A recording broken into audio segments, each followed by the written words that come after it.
Assalamualaikum warahmatullahi wabarakatuh.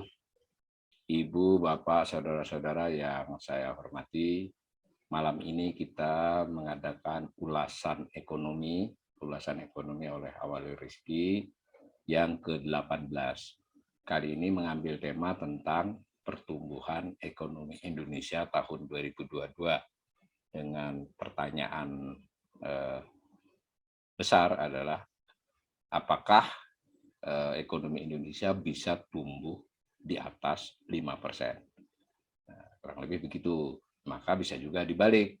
Nah, menurut saya, itu ekonomi Indonesia akan tumbuh di bawah 5%. Tentu terlalu dini ya hal seperti ini karena masih ada 9 bulan data dan sekitar 7 bulan praktek ya.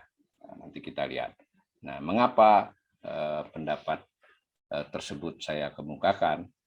Pada beberapa waktu yang lalu, tanggal 9 Mei, berarti sudah 2 minggu yang lalu, itu Badan Pusat Statistik atau BPS itu mengumumkan pertumbuhan ekonomi Indonesia pada triwulan 1 tahun 2022, berarti triwulan 1 itu 1 Januari sampai dengan 31 Maret ya, selama 3 bulan, itu dibandingkan setahun sebelumnya, jadi dibandingkan 1 Januari sampai 31 Maret 2021, itu tumbuh sebesar 5,01%. Kan baru 3 bulan.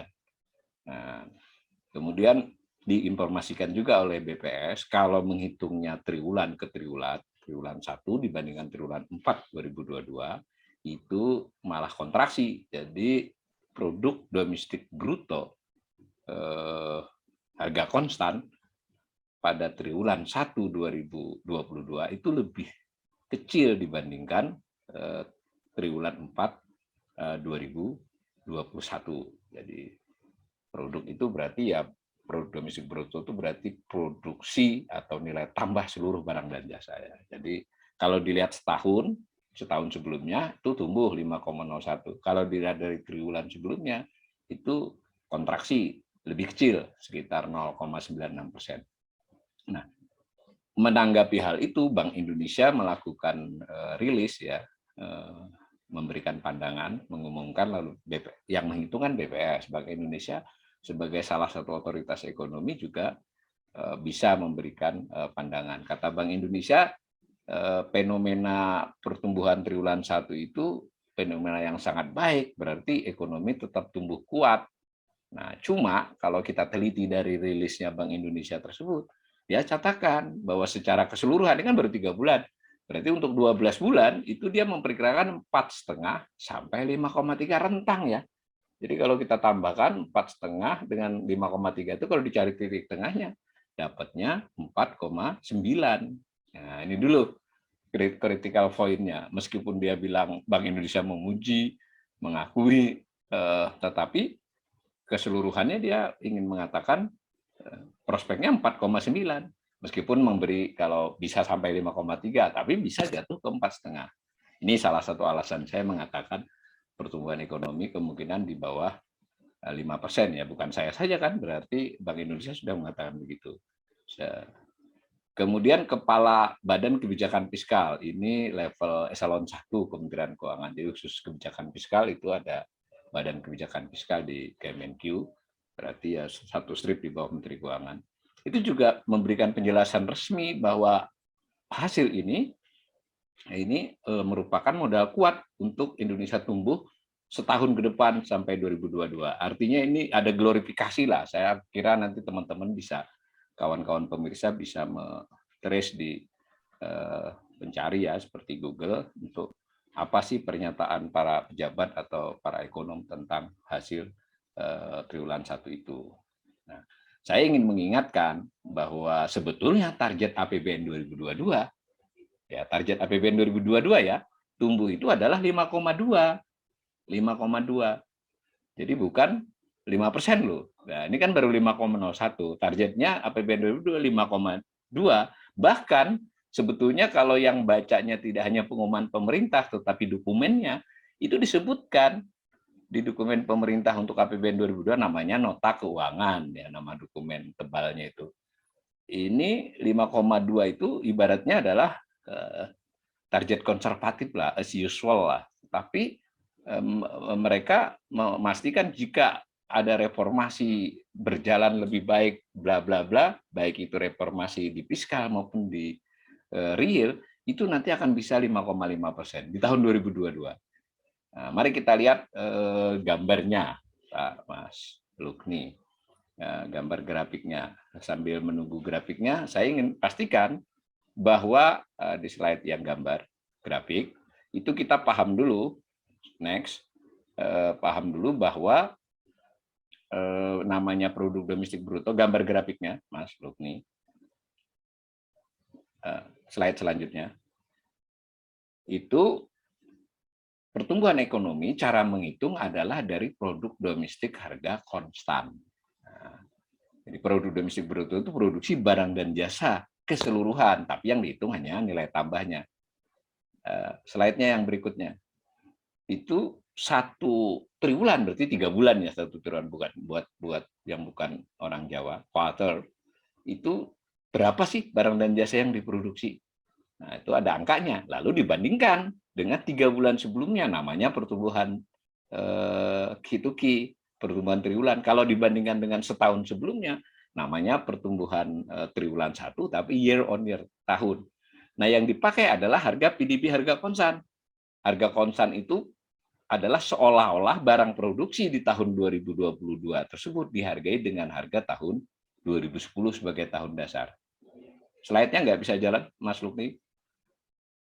2021 ya. Nah, maka ketemulah angka PDB harga konstan tahun 2022 triwulan 1 itu 2.818 triliun dibandingkan dengan triwulan 1 2024 yang kurang lebih berapa itu, kurang lebih 2.684, ketemu angka pertumbuhan 5,01. Nah, itu gambar ini untuk memperlihatkan nilai produk domestik bruto harga konstan. 1 batang itu mewakili 1 triwulan. Nah, bisa ya dipahami. Nah, maka ketemulah angka pertumbuhan harga konstan triwulanan, jadi 3 bulanan, tapi perbandingan dengan setahun sebelumnya, namanya Y on Y. Nah, kalau triwulanan dibandingkan dengan triwulan sebelumnya, saya ulangi, mungkin membosankan, tapi biar netizen kalau berdebat juga kadang nggak tahu asal-usulnya pertumbuhan ekonomi ya. Nah, itu kalau Q2Q berarti dengan triwulan 4 2021. Kalau tahunan year on year itu dengan triwulan 1 2021. Nah, kalau Anda lihat gambarnya itu yang orange, yang oranye dengan titik hitam itu pertumbuhan tahunan. Lihat, sebelum ini memang rata-ratanya itu di angka 5, skalanya kanan ya. Lalu ketika kontraksi, sempat kontraksi min 2,41 dan masih min. Nah, sekarang memang kembali ke 5,01. Jadi kalau dilihat titiknya itu kan setara dengan triwulan-triwulan sebelumnya. Tapi kita bisa melihat ketika 5,01 tersebut, sebelumnya itu kan min 1,70. Jadi sebelumnya, maaf, min 0,70. Itu kalau diumpamakan orang naik tangga, jadi kalau dia naik 5 tingkat, 5 poin ya, atau naik 3 tingkat, nah kemudian jatuh 1 tingkat, berarti kemudian naik 5, sebenarnya kan dia tidak bertambahnya hanya 4 jika dibandingkan waktu sebelumnya. Dengan cara demikian, 5,01 itu sebenarnya belum pulih. Kalau pulih ya dengan memperhitungkan yang turun tajam itu, turun tajam yang orange itu ya, kelihatan kan di gambar, itu mestinya kalau sudah pulih, seandainya seandainya turun 1 ini benar-benar pulih, itu mesti di sekitar 8,0, 7,5 lah paling tidak. Begitu juga nanti di triwulan 2, 3 dan seterusnya. Dengan cara demikian, kita ini membaik, tetapi belum pulih. Nah, kalau dihitung-hitung dengan cara ini, membandingkan dengan yang hijau, ini saya tampilkan dari 2015. Tentu saya punya set data sampai tahun 1970 ya, yang berasal dari BPS, sudah saya otak-atik, maka nyaris mustahil pertumbuhan ekonomi Indonesia selama triwulan 2 ini misalnya 5,2 sesuai dengan target APBN, apalagi 5,5. Masih mungkin kalau ada sedikit dorongan-dorongan ajaib gitu ya, jadi 5,01, 5,0 atau 5,1, tetapi dari struktur, nanti yang kita periksa di slide-slide berikut, itu ini kapal besar ya, pertumbuhan ekonomi itu ibarat itu bukanlah race sepeda motor MotoGP yang bisa ada akselerasi seketika ada sekian detik. Tapi kalau pertumbuhan ekonomi itu ibaratnya itu laju kapal besar yang dia untuk melaju lebih cepat itu akselerasinya butuh waktu. Begitu juga melambat, sekalipun ada resesi atau ada pelemahan, dia tidak tiba-tiba langsung berhenti. Makanya sekalipun kita sudah pandemi di Maret 2020, pukulannya kan dimulai di pelan-pelan, di triwulan berikutnya baru terpukul keseluruhan min 2,07 kan. Nah, kira-kira begitu. Maka perdebatan-perdebatan netizen, kalau ahli ekonomi mesti tahu lah ya, kita pembelajar ekonomi ini mulai mencoba memahami cara berpikir ekonom dan cara berpikir para ahli statistik di BPS. Dengan gambar ini, ya angka yang paling rasional, kecuali ada sesuatu yang luar biasa, yaitu pertumbuhan di 4,9. Benar Bang Indonesia tadi. Malah saya cenderung memberi angka 4,8. Nah, sebagaimana di slide berikut. Nah, kira-kira gini, itu kan data 7 tahun terakhir. Itu semua ramalan, termasuk dari saya, itu adalah perakiraan. Bank Indonesia membuat perakiraan, pemerintah membuat perakiraan, IMF membuat perakiraan, berbagai lembaga tersebut membuat, kita bisa lihat. Tapi basis perakiraan itu secara umum antara lain adalah hal-hal seperti ini. Tentu nanti ada rincian, tinggal bisa dicampur ya. Nah, kalau melihat begini, susah. Saya ingin katakan sekali lagi, kita sedang bicara tentang jalannya sebuah kapal besar perekonomian. Sehingga dia mau dipercepat, mau melambat, atau terpaksa melambat, itu ada pakemnya. Pakemnya artinya tidak, kecuali kejadian sangat khusus ya, seperti tahun 98 akibat krisis yang betul-betul sangat besar, dia terkontraksi menjadi itu, seperti gambar itu yang tajam di bawah itu, 98 kan, menjadi minus berapa 13%. Tapi itu kan kejadian langka. Secara umum kan dia gradual saja karena dia kapal besar. Nah, pada waktu tahun 2020 ini juga turun tajam, tapi tidak separah 98 dari sisi pertumbuhannya. Maka dia pulihnya pun gradual. Dan ketika dia tadi dihitung dengan cara PDB, dia mengkompensasi ketertinggalannya. Sebetulnya seandainya dia hanya kembali ke 5 itu belum pulih. Karena ibarat bayi itu kan usia 8 bulan, berat badannya adalah misalnya 7 kilo, kalau 10 bulan itu 8 kilo, 12 bulan standarnya. Maka ketika dia bulan ke-9 sakit, selama sebulan, bulan ke-10 dia kembali ke 8 kilo, itu sebetulnya kan tidak pulih. Kalau pulih dia ke ukuran 9 kilo, bukan ke ukuran sebelumnya. Ke ukuran seharusnya pada usia 10 bulan, bayi itu seperti apa. Itu salah satu cara mengukurnya. Tapi apapun, kita belum bicara soal pulih atau tidak. Berapa pertumbuhan ekonomi 2022 yang akan berjalan ini dengan data sementara selama 3 bulan. Berdasarkan gambar ini, saya memprediksi berapa ya di situ ya. Tahun 2022 di situ enggak ada angkanya. Angkanya sebentar 4,8. Jadi saya membuat ramalan 4,8 itu, saya yang tidak diklik angkanya. Ini 4,8. Alasannya antara lain tadi sudah saya katakan adalah alur ini. Alasan lain, alasan yang lebih serius itu kita di slide berikut bisa di next nggak, Mas Lutfi? Itu kita menghitung juga berdasarkan PDB potensial yang mestinya bisa dilakukan, kurang lebih begitu ya. Jadi kalau memproduksi barang itu, barang dan jasa sebagai perekonomian keseluruhan, tidak bisa digenjot begitu saja ketika dia sebelumnya mengalami perlambatan. Karena ketika mengalami perlambatan itu kan ada PHK, ada pengurangan penggunaan mesin, ada beberapa perdagangan yang tidak dilangsungkan. Nah, ketika dia pulih, dia misalnya memulihkan kembali kapasitas pabrik, menarik kembali pegawai, mau rekrutkan baru ataupun yang lama, lalu memulihkan pasar, baik itu pasar input. Jadi kan input juga yang dulu bisa nyetori ternyata bangkrut, nggak nyetori lagi bahan. Begitu juga pasar. Nah, dengan cara seperti itu, mestilah pemulihan memerlukan waktu. Dan tadi sudah saya katakan, ibarat bayi tadi, pemulihan itu harusnya tidak hanya sekedar kembali kepada sebelumnya, tetapi kepada yang seharusnya seandainya bayi tersebut tidak sakit. Kembali kepada seharusnya seandainya perekonomian Indonesia tidak pandemi. Untuk kita memproyeksikan pertumbuhan ekonomi tahun 2022 yang masih tersisa 9 bulan secara data, namun secara faktual kan sudah berjalan 5 bulan karena sudah habis bulan Mei.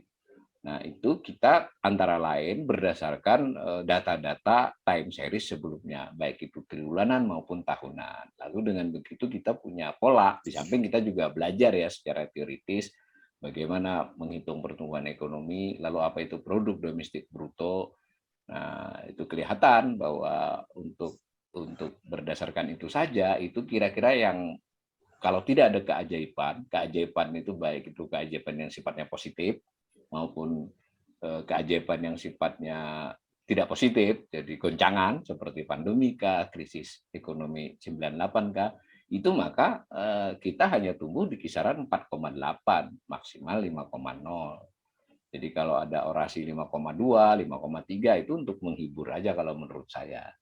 Nah, argumen lain tentang untuk kita memperakirakan akan berapa pertumbuhan ekonomi, itu lalu kita coba disagregasi. Disagregasi itu tumbuh itu kan secara keseluruhan. Disagregasi itu kita mencari melihat komponen-komponennya. Karena kan penjumlahan rata dari komponen-komponen itu. Penjumlahan tertimbang dari komponen-komponen itu. Nah, komponen bisa dilihat dari dua cara. Salah satunya adalah dengan melihat sektornya. Jadi sektor-sektor yang memberi pertumbuhan itu mana saja, berapa tumbuhnya, yang tumbuhnya memberi tumbuh cepat mana, berapa porsinya. Nah, itu bisa kita lihat, namanya disebut dengan pertumbuhan sektoral. Nah, sektoral menurut data BPS itu terdiri dari 17 sektor lapangan usaha. Jadi produk barang dan jasa itu diproduksi oleh 17 sektor atau 17 lapangan usaha utama. Masing-masing sektor punya subsektor. Nah, subsektor punya subsektor lagi. Jadi kalau data BPS tersedia untuk 17 sektor, tersedia untuk 53 subsektor, jadi rincian dari 17 ini, dan sebenarnya tersedia lagi rincian-rincian lain, tapi beberapa data yang lebih rinci itu tidak dipublikasi luas, harus beli. Nah, yang gratis yang 17 sama yang 53. Baik, untuk keperluan kita ngelihat 17 sektor ini saja. Apa yang tampak di triwulan 1 untuk kita memperkirakan keseluruhan 2022. Nah, sektor pertanian ternyata yang unik ya. Sektor pertanian ini pada tahun 2020 itu tidak kontraksi, yang lain kontraksi semua. 2021 masih ada yang kontraksi, sudah ada yang tumbuh positif. Totalnya kan 3,69. Pertanian juga tetap tumbuh. Tetapi jika kita nanti lihat, nanti ada slide-nya, itu ternyata meskipun tidak kontraksi, artinya tidak negatif, tidak berkurang, tetap tumbuh, itu belum seperti tahun-tahun sebelum pandemi. Nah, ketika sektor lain, 1, 2, 3 sektor yang lain mulai tumbuh seperti sebelum pandemi, pertanian justru tidak. Nah, menarik ya, jadi pertanian tidak terpuruk pandemi, tapi ketika yang lain mulai pulih, dia tidak pulih. Ya maksudnya seperti itu saja, nanti kita lihat angkanya. Bahkan ada catatan di triwulan 1 ini pertumbuhan pertanian itu jauh lebih rendah dari triwulan 1 tahun-tahun sebelumnya. Nah, nanti industri pengolahan pun juga ada. Nah, industri pengolahan bagaimana? Lalu sektor perdagangan bagaimana? Nah, baru itu tiga yang paling besar dari 17. Maka mari kita lihat angkanya dulu, nanti kembali ke kesimpulan ini. Nah, kalau kita lihat, ini 3 ya sektor yang terbesar. Saya ulangi, 17 sektor, 3 sektor ini terbesar, dia bertiga-tiga ini separuh dari PDB, separuh dari produk domestik bruto. Nah, kalau Anda perhatikan, ini tahunannya ya, yang hijau itu, mohon maaf, yang biru dulu, yang hitam dulu, hitam itu PDB, PDB itu berarti pertumbuhan ekonomi. Jadi kalau saya sebut pertumbuhan ekonomi itu sama dengan pertumbuhan PDB. Nah, itulah pertumbuhan ekonomi seperti yang angka-angkanya itu yang di tahun 2021 3,69%. 2022 belum ya, baru 3 bulan, jadi belum bisa dihitung tahunannya, baru 1 triwulan. Pertanyaannya berapa kan? Nah, maka kita lihat itu kan angka hitam itu. Nah, tadi sudah kita bahas di atas, tetapi lalu kita mau lihat komponen dari yang hitam ini. Kalau lihatnya komponen rincian, nah, ini saya tampilkan 3 sektor terbesar. Terbesar itu porsinya ya, bukan terbesar dalam arti tumbuhnya bisa lebih lambat. Apa yang terjadi? Sebetulnya sebelum pandemi, semua 3 sektor ini cenderung tumbuh di bawah yang hitam, gitu loh. Kecuali nanti ya nggak ada kecuali perdagangan sempat di atas. Tapi secara rata-rata lihat di bawah yang hitam. Artinya pertumbuhan ekonomi sebelum pandemi itu bukanlah ditopang oleh 3 sektor terbesar, tapi ditopang oleh sektor-sektor lain, misalnya informasi komunikasi, mungkin di satu sisi sebelum pandemi ya, ada real estate, ada jasa keuangan dan perbankan, ada kesehatan, itu yang banyak memberi, meskipun secara individual dia porsinya tidak sebesar yang 3, tapi ketika bersama-sama dia mendorong pertumbuhan ekonomi lebih tinggi. Dapatlah angka hitam itu. Tetapi kalau mau kita bicara sektor terbesar, artinya barang dan jasa paling banyak di situ, orang bekerja paling banyak di situ, paling banyak di pertanian, tambah industri pengolahan, tambah perdagangan kan. Baik, nah, di situ pertumbuhannya cenderung di bawah rata-rata. Nah, ini ciri sebelum pandemi. Ketika pandemi bagaimana? Ketika pandemi, semuanya tetap berdua-dua itu, yang industri pengolahan dengan perdagangan tahun 2020, ikut di bawah pertumbuhan ekonomi, kecuali pertanian. Nah, pertanian masih, pertanian masih tumbuh berapa ini? 1,77. Yang lain kan kontraksi itu. Nah, ketika 2021 terjadi pemulihan, anggap aja bukan pemulihan, anggap saja terjadi perbaikan, itu yang lain mulai kembali ke lintasannya. Jadi misalnya industri pengolahan kembali tumbuh menjadi 3,39. Ya, meskipun sedikit di bawah pertumbuhan ekonomi yang 3,69, ya kan ini. Nah, ini ya, kelihatan ya. Nah, ini saya gerak-gerakin dikit. Nah, tapi pertanian nggak ngangkat. Jadi dia tidak terpukul, tapi tidak pulih. Tidak terpukul artinya tidak sampai kontraksi, tapi terpukul, belum bangkit nih pertanian. Nah, ya industri pengolahan bangkit, tapi masih di bawah pertanian. Nah, cuma perdagangan yang bisa melesat di atas rata-rata. Itu 2021 loh. Nah, dengan ini sebenarnya prospek masih berat. Karena ya harusnya pertaniannya ngangkat, industri pengolahannya harus ngangkat lebih dari rata-rata. Nah, itu satu faktor. Nah, mari kita lihat faktor lain. Ini yang triwulanan. Sama ya, bukan faktor, maaf saya salah, bukan faktor lain. Tapi tadi komponen 3 sektor tadi kita lihat secara triwulanan. Nah, maka Anda dapat angka-angka ini. Ini pertumbuhan masing-masing 3 bulanan. Saya sederhanakan saja. Yang pertanian ini kembali membuat rekor di mana dia termasuk rendah dibandingkan tahun-tahun sebelumnya untuk triwulan 1 2022, sehingga untuk prospek keseluruhan 2022 nanti berat, karena triwulan 1 ini sebetulnya mestinya bisa cukup tinggi. Begitu juga dengan industri pengolahan maupun perdagangan, meskipun menunjukkan kinerja yang baik dan lebih baik dari triwulan-triwulan sebelumnya, tapi itu belum mengangkat ketertinggalan sebelumnya. Nah, kalau ditotali ditambah dengan berapa? 14 sektor lain yang masing-masing punya fenomena berbeda, lihat daya dukung untuk ke arah di atas 5% itu nyaris tidak ada secara lapangan usaha. Bahkan kalau tiba-tiba di semester 2 atau di triwulan 3 nanti atau 4 itu terjadi goncangan akibat mungkin perdagangan dunia, geopolitik dunia, kemudian juga mungkin goncangan di moneter dan perbankan internasional, kemungkinan risiko turun itu lebih besar daripada kemungkinan keuntungan naik. Jadi gampangannya, secara alamiah yang namanya pertumbuhan ekonomi itu risiko turun selalu lebih besar dibandingkan potensi naik. Ya samalah dengan kita bekerja itu. Jadi pendapatan keberuntungan itu ya ada selalu, tetapi potensi kehilangan, kecopetan, atau kena musibah, sakit, atau apa yang membutuhkan pengeluaran besar itu lebih tinggi. Nah, untuk kasus perekonomian lebih berat dari rumah tangga. Jadi terukurlah apa yang bisa menambah produksi barang dan jasa. Itu lebih terukur. Tetapi kurang terukur yang bisa menurunkannya. Contoh mendasar pandemi. Kejadian itu membuat produksi barang dan jasa turun jauh dibandingkan perakiraan siapapun, karena nggak diperakirakan kan. Sementara yang namanya tambahan kan bisa kehitung, nambah kapasitas mesin, nambah tenaga kerja, menambah perdagangan dan seterusnya lebih keukur. Nah, intinya dari cara seperti ini prospek di atas 5% sangat kecil. Prospek di bawah 5% lebih besar. Ya. Itu dari sisi komponen sektor usaha. Nah, barang dan jasa yang diproduksi tadi juga bisa dilihat dari sisi komponen penggunaan atau pengeluaran. Jadi barang dan jasa diproduksi oleh lapangan usaha apa, bisa juga dilihat dipakai untuk apa atau dibeli untuk apa. Nah, namanya komponen PDB menurut pengeluaran atau menurut penggunaan. Terdiri dari digunakan untuk konsumsi rumah tangga, digunakan untuk konsumsi pemerintah, digunakan untuk konsumsi lembaga non-profit non rumah tangga. Jadi seperti yayasan, lembaga itu yang bukan rumah tangga, bukan pemerintah. Lalu dipakai juga untuk investasi, namanya pembentukan modal tetap bruto. Jadi dari produksi barang dan jasa kan ada yang dipakai input, ada yang dipakai untuk nambahi mesin, dan seterusnya, namanya PMTB, investasi.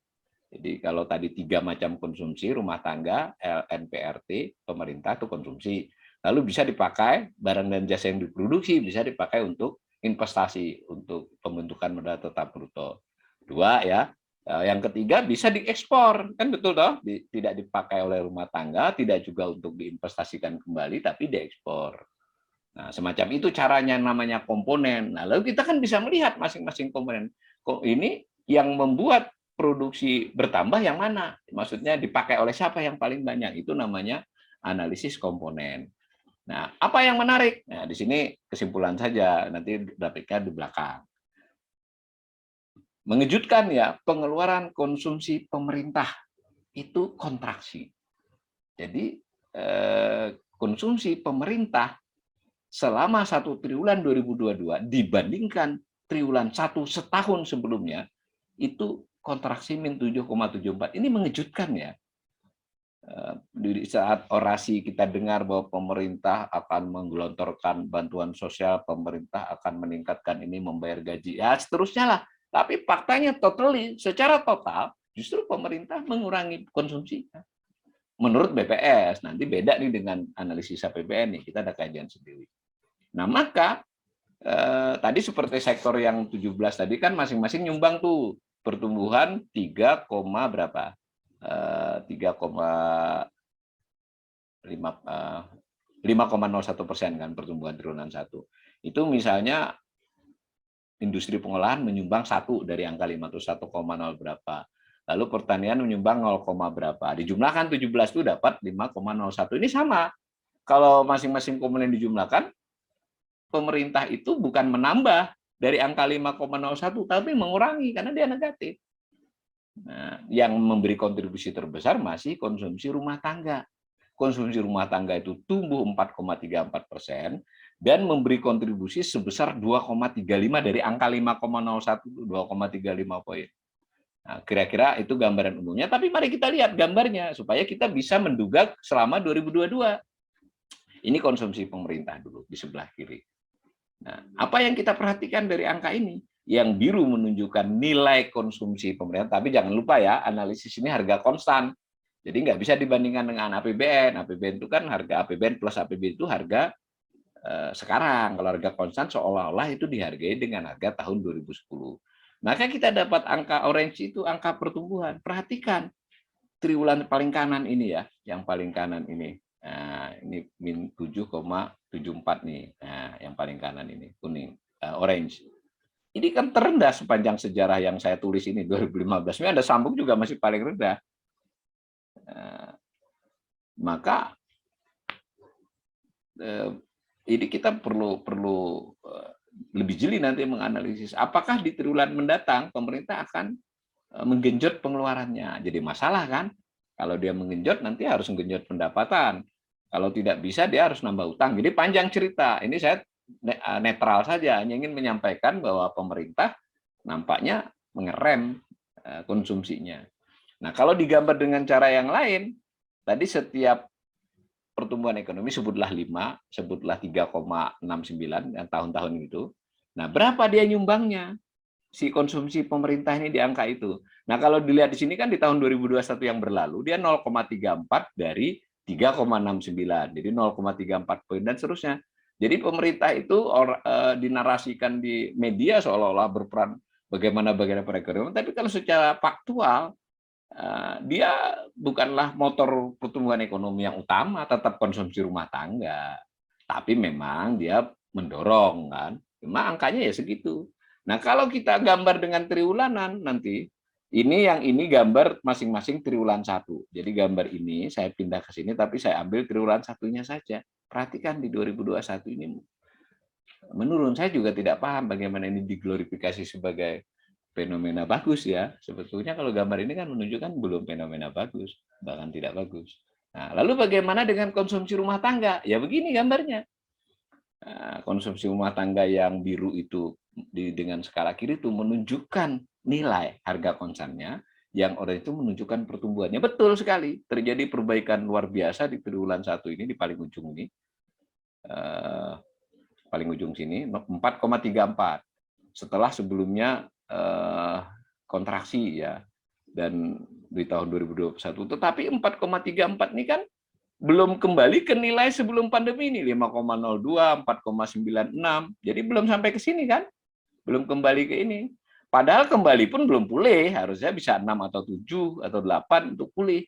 Jadi kembali saja belum konsumsi rumah tangga. Nah, dengan demikian, apakah di sisa 3 triwulan terakhir ini konsumsi rumah tangga ini bisa melesat? Nah, kita, Bapak Ibu Saudara pembelajar ekonomi ini bisa melihat berbagai perbincangan kan. Kelihatannya belum ada tanda-tanda. Memang tampak membaik ya, konsumsi meningkat. Tapi daya dobraknya tidak mungkin tiba-tiba spektakuler, tiba-tiba seluruh rakyat punya duit atau membelanjakan barang lebih banyak. Nah, kan ada asal-usulnya. Dengan cara itu memperkuat lagi. Saya berulang-ulang ingin mengatakan memperkuat sinyalemen saya pertama, saya menduga 4,8. Susah untuk dapat 5. Apalagi 5,2 seperti target pemerintah. Atau apalagi 5,5 seperti target optimis. Berdasarkan antara lain ini. Nah, begitu ya, kurang lebih. Habis ini kayaknya sudah.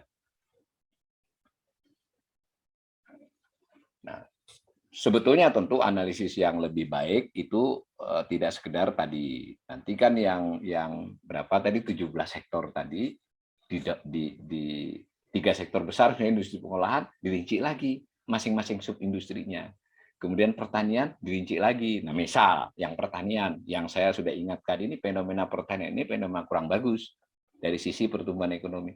Nanti kita ketemu lagi subsektornya salah satunya pertanian tanaman pangan. Itu lebih mengkhawatirkan lagi. Kontraksi masih berlangsung tanaman pangan. Nanti di industri pengolahan juga kita rinci lagi. Betul dia sudah kelihatan sangat membaik, tapi kita cek yang mana yang membaik di industri pengolahan. Nah, nanti kita ketemu beberapa aspek yang membaiknya lebih karena permintaan ekspor. Bukan membaik karena dia misalnya terkait dengan konsumsi domestik. Atau lebih lanjut lagi, sektor-sektor yang membaik itu bagaimana penyerapan tenaga kerjanya. Yang membaiknya sedikit, menyerapnya bagaimana. Nanti kita akan ketemu bahwa ini dikaitkan dengan angka pengangguran. Di slide saya tidak ada. Bahwa pertumbuhan ekonomi yang 5,01 selama triwulan 1 ini kurang berkualitas dibandingkan biasanya. Tidak diimbangi oleh fenomena-fenomena yang baik di subnya, di subsektornya, lalu tidak diimbangi oleh balancing atau yang imbang pada penyerapan sektor yang tumbuh dengan penyerapan tenaga kerja. Beberapa sektor yang tumbuh cukup pesat itu umumnya karena komponen penyumbang pertumbuhan yang besar untuk triwulan 1 adalah ekspor.